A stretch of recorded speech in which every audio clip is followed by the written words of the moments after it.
Hello friends, welcome back to my YouTube channel. आज आपण जाणार आहोत अक्कलकोट येथील बाळाप्पा महाराज मठ अर्थातच गुरु मंदिर येथे. बाळाप्पा हे स्वामी समर्थांचे निस्सीम भक्त होते आणि ते स्वामींचे प्रमुख शिष्यही होते. गुरु मंदिर हे बाळाप्पा महाराजांशी संबंधित अत्यंत पवित्र स्थान आहे. हा मठ स्वामींच्या वास्तव्याने आणि स्वामी समर्थांच्या पाऊलखुणांनी पावन झालेला असा हा मठ आहे, जिथे बाळाप्पा महाराजांनी आयुष्यभर स्वामींची सेवा केली. अक्कलकोटच्या वटवृक्ष स्वामी समर्थ मंदिराजवळच हे जागृत देवस्थान आहे. येथे स्वामी समर्थांनी वापरलेल्या काही वस्तू आणि त्यांच्या पाऊलखुणा व मूळ फोटो आपण पाहणार आहोत. चला तर मग व्हिडिओला सुरुवात करूयात. त्यापूर्वी चॅनलला नक्की सबस्क्राईब करा आणि कमेंट बॉक्समध्ये श्री स्वामी समर्थ नक्की लिहा. आत्ताही स्वामी या ठिकाणी येतात आणि विश्रांती करतात अशी मान्यता आहे. त्यामुळेच येथे हा फॅन 24 तास चालू असतो. स्वामींच्या विश्रांतीच्या वेळी स्वामी या मठात येतात अशी मान्यता आहे. इथे फरशीवर स्वामींच्या पावलांचे ठसे आपल्याला पाहायला मिळतात आणि या मठामध्ये स्वामींचा मूळ फोटो ठेवलेला आहे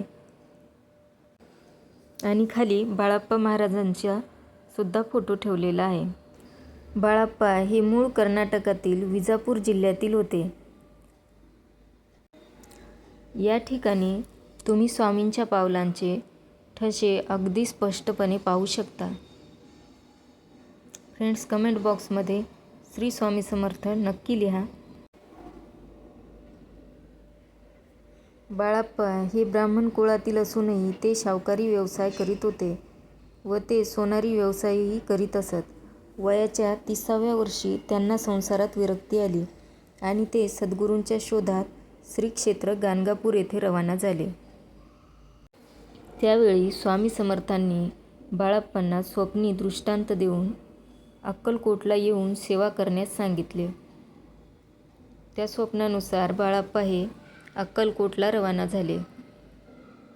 बाळाप्पांना जी व्यक्ती स्वप्नात दिसली तीच हुबहू अक्कलकोटला स्वामींना पाहून त्यांना अत्यंत आनंद झाला आणि ते जन्मभरासाठी स्वामी सेवेत रुजू झाले.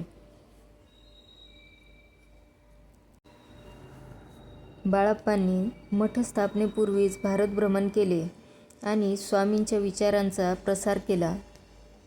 त्यांच्या प्रवासात त्यांना भक्तांकडून आदर सन्मान मिळाला. गुरुमंदिरात या सर्व वस्तू दर्शनासाठी उपलब्ध आहेत. या ठिकाणी भाविक याचा अनुभव घेऊ शकतात.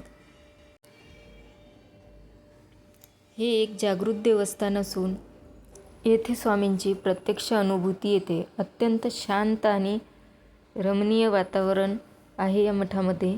तुम्ही बघू शकता, अतिशय सुंदर असा हा मठ आहे.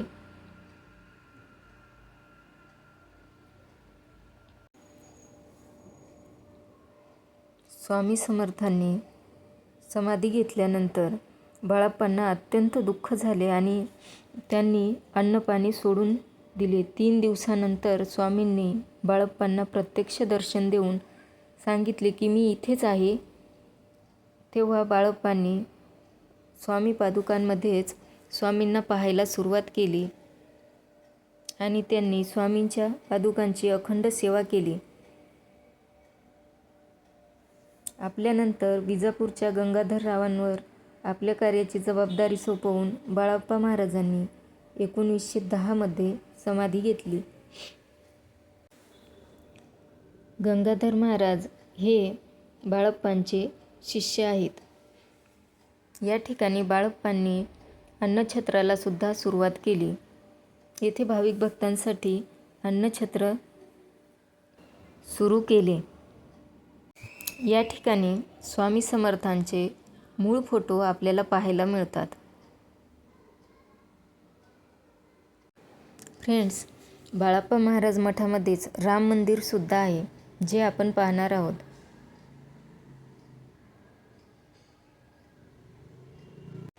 या ठिकाणी गोसेवा सुद्धा केली जाते.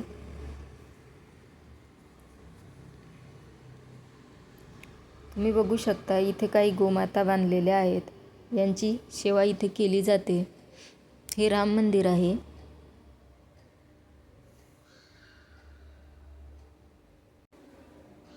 चला तर आपण हे मंदिर सुद्धा पाहणार आहोत.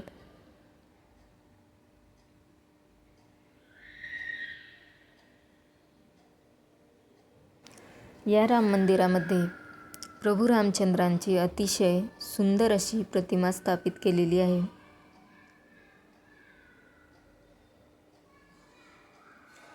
जवळच शिवलिंग सुद्धा आहे. फ्रेंड्स, व्हिडिओ आवडल्यास व्हिडिओला लाईक करा आणि ही माहिती तुम्हाला कशी वाटली ते कमेंट बॉक्समध्ये नक्की सांगा.